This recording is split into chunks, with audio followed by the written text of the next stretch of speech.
Hello and welcome back to my FPL channel. I'm Fpl Gw21 and today you have joined me for Game Week 21 transfer tips. Now we are into the next part of the season, literally into onto the home stretch now, last 18 or so weeks. And the Second Chance League starts this week. So if you missed the start of the season or you've had a very average start to the season, this is your chance to still get some prizes because there's still prizes available for all the way up in the Second Chance League all the way to the end of the season. So without further ado, let's jump into it. Make sure you press a like on the video and subscribe if you are new and hopefully finding me for the first time. And let's get into transfer tips for Game Week 21. So who are the best replacements for Trent? Now, lots of people sit there and say, is Trent a sell?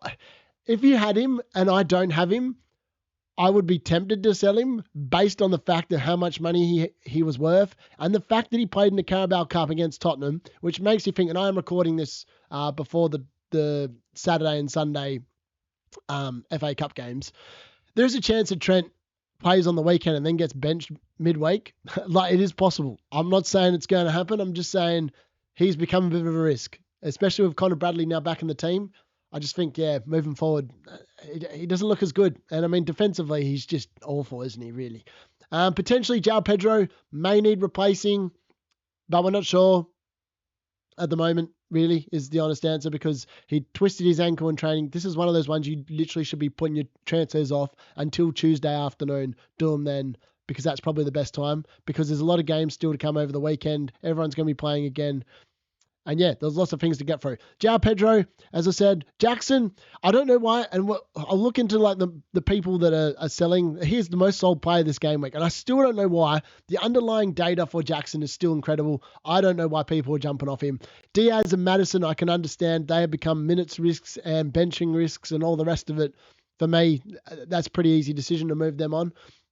Is it time to target Fulham and Palace players moving forward? Well, the fixtures suggest potentially yes, but we'll get into that in a little bit in terms of new manager bounces that we're about to see, and we don't know how it's going to affect the teams and what's going on there.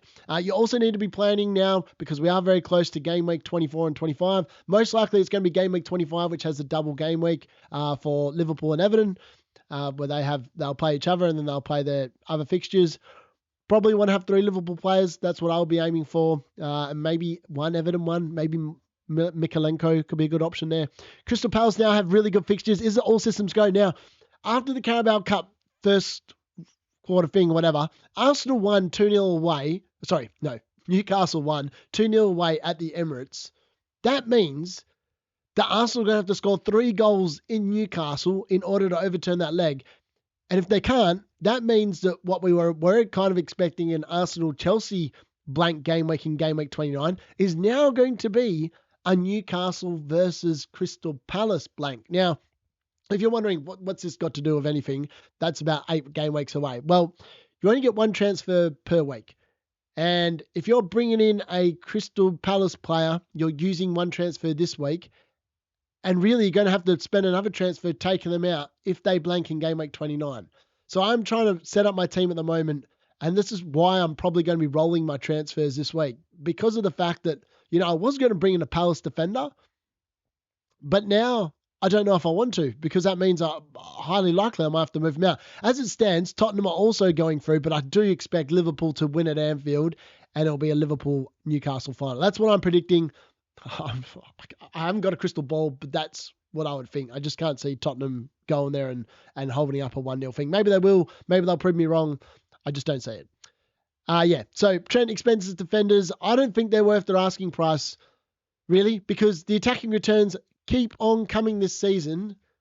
And really, you're betting against the forwards by putting in the expensive defenders or expecting that they're going to pop off. Like Trent's returns, I've already done this over the last few weeks, are nowhere near as consistent as Anthony Robinson's from Fulham. Robinson's got way more. That's what I'm saying. So I don't know. I just think Trent's not a very good option there. Best budget options, well, we're going to go into that. But I think that Hull's probably the top of the list. Newcastle's runs coming up is really good. You can even go back to a Man United defender if you think they're going to keep a better defensive record over the coming game weeks when they've got easier fixtures, but I wouldn't be going there myself. Tottenham assets, as I said many weeks now, Solanke, other than him, who's actually been super consistent, finally got 3 bonus points in the last game week as well against Newcastle, which was brilliant. They are just, they're a team that just bewilders me, like Tottenham. They should be so much better than what they are. They're a bit like Man United, just not where they're meant to be. They've got the players that should be getting returns or whatever, but either they're not getting played in the correct positions by Ange, or they're getting put on the bench, or they're getting rotated. It's just all a bit messy, really. Which players need moving on? Well, the rotation risks definitely need to be moved on. So anyone like Diaz or Madison or anyone that sits there and stands a chance of ending up on the bench from week to week, you probably need to sit there and get him out of your team.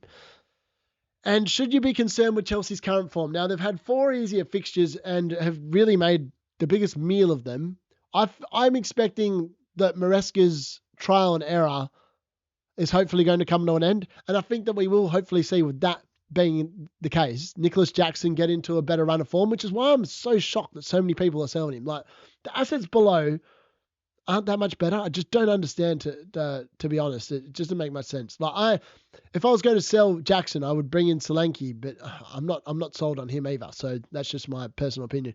And being aware of suspensions, injuries, and fixtures. So obviously, we're going to start off now. We're going to hop straight into the fixture difficulty rating, and then we're going to look at the most popular transfers and what you potentially should be doing with your team this week. So, fixture difficulty rating as it stands. Arsenal's obviously got that Tottenham game, and they have been giving away the odd goals. So, like, their defenders, which do cost you a lot of money, now maybe they're not looking quite so good. Aston Villa, they've got a couple of tough weeks, and we've got to talk about it now. Everton have sacked, well, Sean Dyche is left by mutual consent, whatever. It's as good as a sacking. Lopetegui's been sacked at West Ham. So West Ham and Everton now, like, Everton's run of fixtures, you can see why they've done it now. They've got 2 harder fixtures, and then they've got a nice little run of like 3 or 4 or 5 where potentially they can get a win. So I think that's why they've done theirs. If you look at West Ham's though, and we go down here, like, they've got a tough run of games. Like, is Graham Potter going to magically wave his wand and become Harry Potter and get him up the table? I'm not sure. I wouldn't be worried if I was either of those teams, to be fair, because I just still think that the bottom 3 teams are so obvious, the bottom 3 teams, so I don't think it really makes too much of a difference. I'm actually surprised that they sacked him, to be honest. That's just my personal opinion. As you can see there, Newcastle on a nice little run of form. So is Man United, and they do have the Southampton fixture up. And we are going to get into who I think is probably the best buys this week, and it's basically because of the fact that they've got that fixture. Now, Crystal Palace assets, as I said, because of that blank game week, potentially in game week 29, they're not as attractive anymore, even though, like, the run of fixtures for the next 8 games is unbelievably good. I just don't know how many clean sheets they've got. Like, Leicester and West Ham, like, that West Ham game is going to become a lot harder now that they've going to have a new manager bounce, and they're both away from home. They might not keep clean sheets in either of these games. And then Brentford obviously always like to score, and then they've got Man United, and then maybe Everton's the first real clean sheet where I go, yeah, Everton go there. I just can't see them. But then maybe they've got the real good new manager bounce and they're scoring. Who knows? But yeah, just something to keep in mind, like, when I was looking at the transfer. So yeah, that's a fixture difficulty rating. Let's get into the top transfers this week. So the team of the week last week: Sells, Kirkes, Vandenberg, Murillo, Mbuemo, Savio, Barkley, McAllister, Raul, Haaland, and Wissa. Now, some people are starting to look at the Haaland show and seeing whether he's got coming back in, but in reality, if you didn't have him for last week, I don't think you'd bring him in for Brentford and the Ipswich game that follows. I just don't like those fixtures myself. So yeah, let's have a look at we're going to start with the fixtures out this week. So the most transfers out this week. Nicholas Jackson leads it with 267,000 managers giving him the flick. Now, I'm not one of them, and I'm not going to be one of them. The dude's numbers, other than the fact he hasn't been scoring, have actually been pretty good. Like 0.48. I mean, the 0.03 against Ipswich, he was only on the field for 35 minutes. 0.2 against Fulham, 0.27 against Everton. Like, not massive, but like, he's still getting chances. He's just I feel like he's just running a little low on confidence. But I feel like Bournemouth, they're definitely going to score against Bournemouth and Wolves. And they're both at home. I just don't think you move him on. And then it's Man City away. And then it's West Ham at home. Brighton away. Like, these fixtures are still pretty good from a Chelsea perspective. I just wouldn't be jumping there. If I was you, I'd definitely be holding on to him. He's definitely a hold for me. Maddison, 100%. I don't know what's going on. Carabao Cup game, he wasn't even on the squad. So I'm not sure. Yeah, he's just got to be a sell. I mean, Bentancur's obviously got the head injury and is likely to be out, I would think, because he's going to be in the concussion protocols. James Maddison is just too much of a risk. Like, he's brilliant when he's on the field, but I mean, the Arsenal game's not brilliant anyway, and that's evident Leicester. I can understand why people are selling. Like, if you're not playing 90 minutes, it makes sense. Luis Diaz, third on the list, ditto. He's just gone on that run. Like, he did start back-to-back games after being benched. But I don't know, man. He's a frustrating player. I just couldn't own him. I haven't owned him all season. I don't have any intentions of owning him. I just don't think he's all that. So, yeah, I don't mind that sell. Cunha, again, lots of people still selling this week, down to 12.7% ownership. He's actually going to become a really good differential pretty soon. But the run of fixtures for Wolves is not pleasant. Next 5 games, if they get any kind of points from that, I mean, Cunha's probably going to be involved, but I just can't see them getting too many points from the next 5 games. So for me, yeah. Enzo, again, I wouldn't be too concerned about this. Lavia is back in training, and look, the numbers are pretty good. Like, considering he hasn't returned, 0.12, 0.93, 0.25, 0.34 the last 4 weeks. Like, he's still getting involved. It just hasn't happened for Chelsea the last 4 weeks. They're just a little bit out of form, is the honest answer. Ever since that Tottenham game, they've just been a little bit haphazard. I would be holding. I wouldn't be wasting transfers on budget options in the midfield. Now, Trent Alexander-Arnold, I can understand why people are selling him. It's 7.2 million tied up in your team when you could be spending it elsewhere. And look, all you have to do is look at his scores across the year. Like, there's a lot of 1s and 2s and 1s and 2s and a 1 and a 1. Like, I don't know. He's just, if I had him, I'd probably keep him because that double game week's coming up in double game week 25, probably, with Wolves and Everton. But, I mean, he's an easy sell.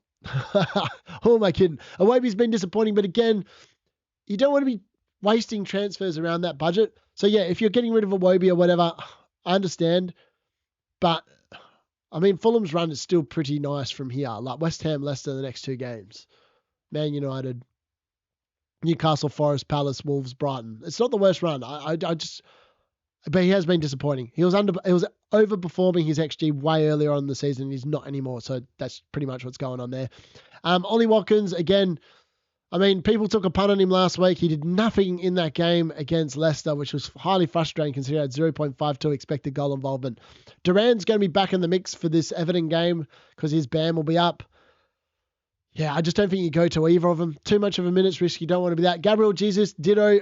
I mean, like, people bought him in. Now they're selling him. He should have returned against Brighton, but he didn't. 0.59. He's just not the most clinical of players.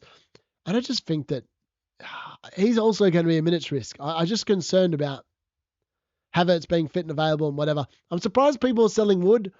I mean, maybe it's a 1-week play and they're just getting rid. I actually think Wood could return against Liverpool. Like, that's the kind of form that Forrest and the Woody Woodpecker are in. So I wouldn't be like, the dude scored from a 0.36 expected goal. He has over 32.5% shot accuracy this year in terms of goals conversions from shots. This dude, if he gets a shot, it's generally speaking going in. I mean, lots of people are still trying to take him on. I don't know. He's a pretty good player. At 6.8, I don't think there's a better forward in the game. I'll put it that way. Kulusevski again, yeah, minutes risk. Valinson's out injured, so you want to be moving him in. At the moment, it's an unknown return date. It's a metatarsal, so it's probably at least 6 weeks, so that's unfortunate. If you own him, you definitely have to sell. Havertz, I wouldn't be selling. I think that he's probably okay to hold. Saliba, ditto. Saka, obviously, I'm still surprised so many people still have him. He's still selected by 10.4% of the comp. That's mad. Raya, people starting to sell him as well. I mean, we'll get into like the replacements in a second. Virgil van Dijk as well, Pedro Porro, Guardiola, Bowen and Saka, obviously, both injured. Son, obviously, was rotated to the bench. Rodgers, I'm surprised people are selling Rodgers. Rodgers does have that nice little run fixtures. He's not suspended for the Everton game, and I'll be playing him probably for the next 5 weeks if he's in your team. So he's a pretty good player, I think. Gabriel also being sold. I think it's because of the fact these guys are worth so much money and people are trying to like do other things with their teams and like bring in other midfielders. people are selling Brian Mbeumo, but also buying him in their droves. Like, the fact that so many people sold him after he's just got 19 points suggests that his fixtures, like Brentford's, are actually not that good the next few weeks. So Worcester's the same, being sold, even though he got that 11-pointer against Southampton. The next few weeks from a Brentford perspective just look difficult on paper. I mean, the next 4, I don't know how many goals they're going to score in the next 4. I mean, 25 through to like 30, 100%. I could definitely see that returning there. But for me, not for the next few weeks, that's for sure. All right, with that being said, let's have a look at the transfers in for the round and work out who are some of the best buys. So, look, the triple up on Newcastle, which is where I thought I might go, are literally on the top 4 transfers in. Now, Isaac did go off in the Carabao Cup with a slight hamstring tightness, so that's a monitor, but I think he'll be fine. It wasn't like he did it. It was just he was feeling it, so they were conservative. 54% ownership now, man. This dude just continues to return. 60-odd points now. I think it's 69 points in his last 7 weeks. Unbelievably good stuff. I mean, I've had him on field for every one of those games, and it's just helped my rank so much. Just a great player. Continues to return. Now, Hall's probably the best option under 5 million. From a defensive standpoint.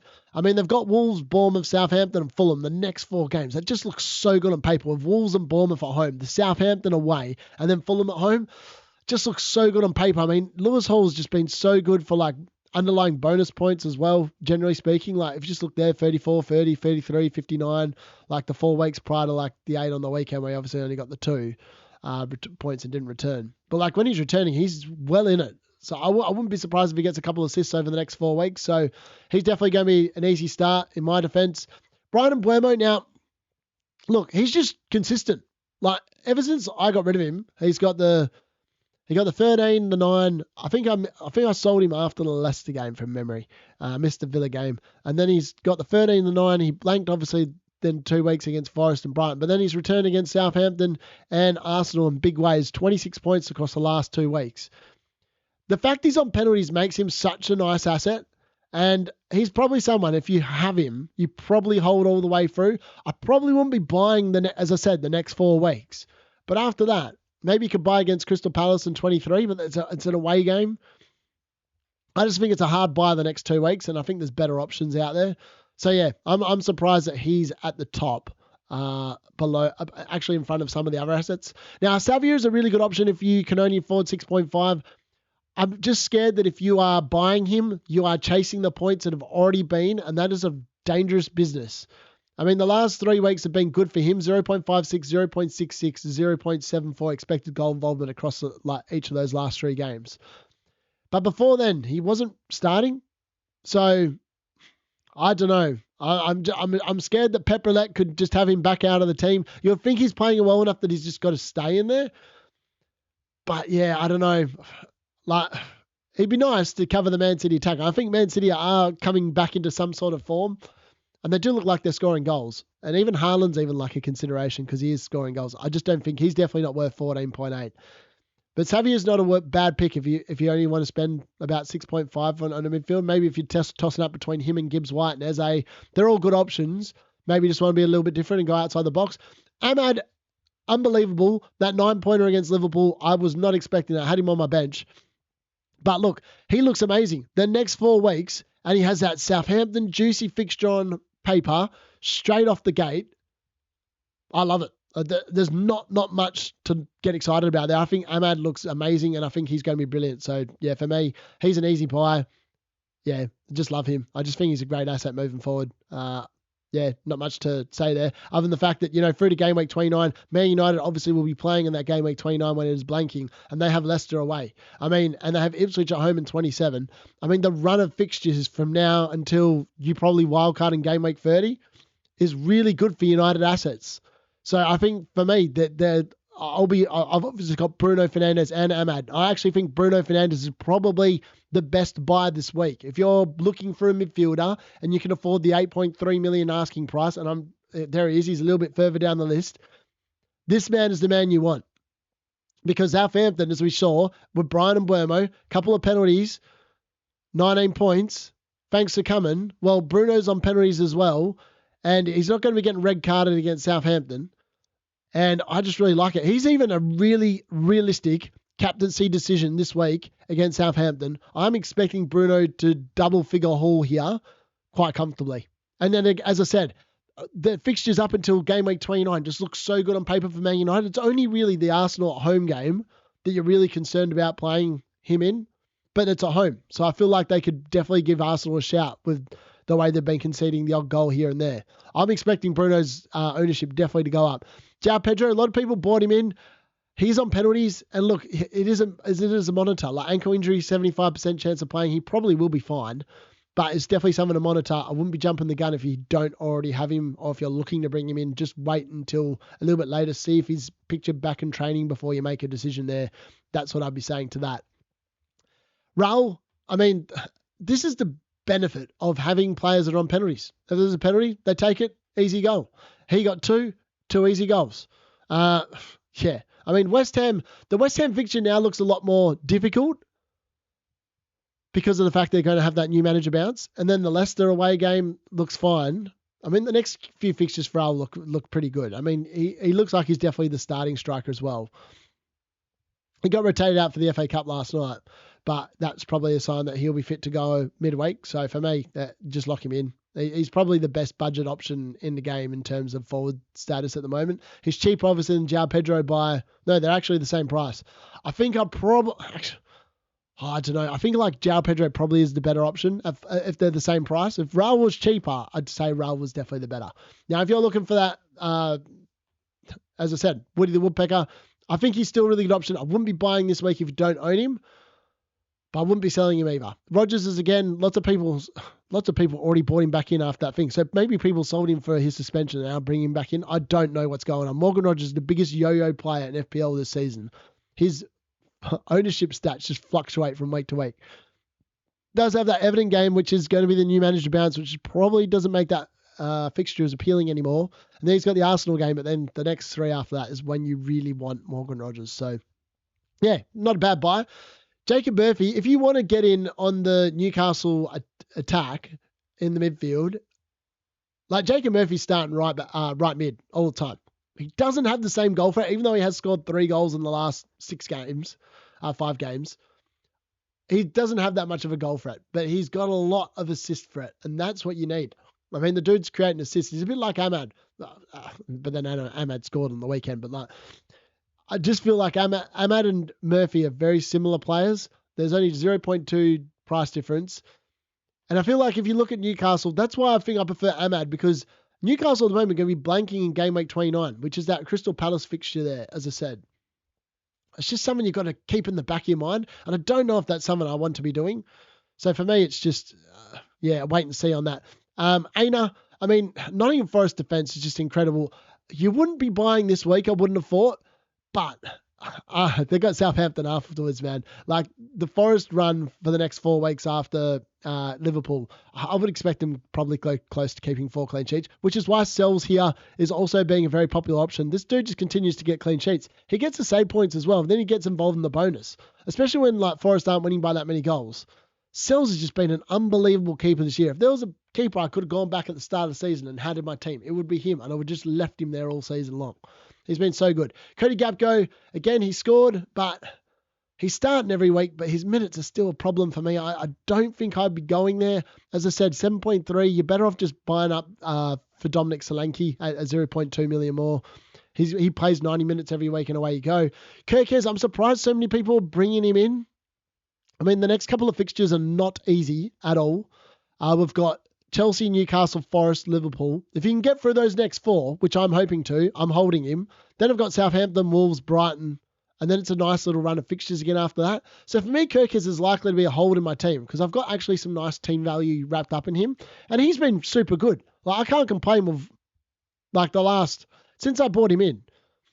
He's got, bought him in game week 12, 7, 8, 2, 2, 6, 6, 1, 12. I mean, that's been super good. I didn't have him on the field for the 1 point either. So like, I'm pretty happy with the way that's turned out. Anthony Robinson, he was disappointing against Ipswich. 1 point, not what you want. Like not many, 0.05 expected assists as well. Very down on his season average. I'd expect him to bounce back. I mean, West Ham and Leicester, 2 teams that he can definitely get at. I'm not expecting clean sheets, but I'm expecting some sort of attacking return from him. 7 already for the season. I think we're likely to see 8 and 9 potentially over the next couple of weeks. Lots of people people are thinking about the Erling Haaland train. 30.5% ownership. I mean, he's got 13 and 8 the last 2 weeks, but I mean, the fixture run is not kind to City. I wouldn't be jumping there. They're not in that good of a form to make me want to bring in Erling Haaland. So for me, it's still definitely not a go. Cunha, again, I don't know why people are bringing him back in. He's not that good with that run of fixtures. Eze is probably my pick of the Palace midfielders to come in. He just looks really good on paper. And that fixture run's just delicious. They are going to score goals, Palace. And you can back your money in that Eze is going to be involved. Milinkovic, great defender. Wissa, Pickford, Gabriel, I'm not sure about them. Now, Mateta.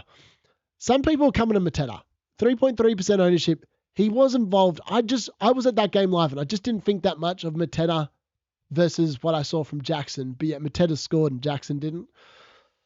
As a Jackson owner, I'm definitely not thinking about moving it to Mateta. I would have to see Mateta get like a brace and maybe another Jackson couple of blanks before I thought about it. So for me, it's definitely one of them weird ones. But like, if you are going to go on Palace assets, now's the week to do it. Because if they do blank, you're going to have to move them back out. So you want as many weeks as possible before you have to start moving them back out in that game week 28 before game week 29. Munoz, I'm not sure about him, I watched that game, and yes, he does get forward. He's got really good attacking potential and stuff like that. But like, Crystal Palace just concede a goal, and I don't think they're going to keep too many clean sheets over the next few games. Which means he has to get attacking returns. Otherwise, he's not going to be worth the 4.7. In that case, you'd be better off going for Chalobah. They've both scored 3 goals this season. Actually, Munoz has only scored 2, and Chalobah's actually scored 3. So Chalobah's actually scored more goals. So, I don't know. He still looks really good. Like, you'll think that he will return. I'm just not that confident in, how Palace are playing after watching him live. And Alexander-Arnold, I don't know why people are bringing him in, to be honest. Sad times. Dean Henderson again. That's why the Crystal Palace run does look amazing. And look, I'm going to hold it there. Those are the most things. Hopefully I've given you some food for thought in regards to your transfers, who you should be targeting, who you shouldn't be. And we look at my team at the moment. Transfers. And as I said, I've got the 1 free transfer in the bank, 0.6. I thought about moving Foden, but I think I'm just going to keep him and see how he goes. I'm going to bench Wood this week. Easy benching decision there with Liverpool at home. Jackson continues to start for me. I'm rocking the double United midfield. I just think it looks really good on paper. So I'll get into that in my team selection tomorrow. Make sure you join me for that. That's been Game Week 21 Transfer Tips. That's been the D Unit.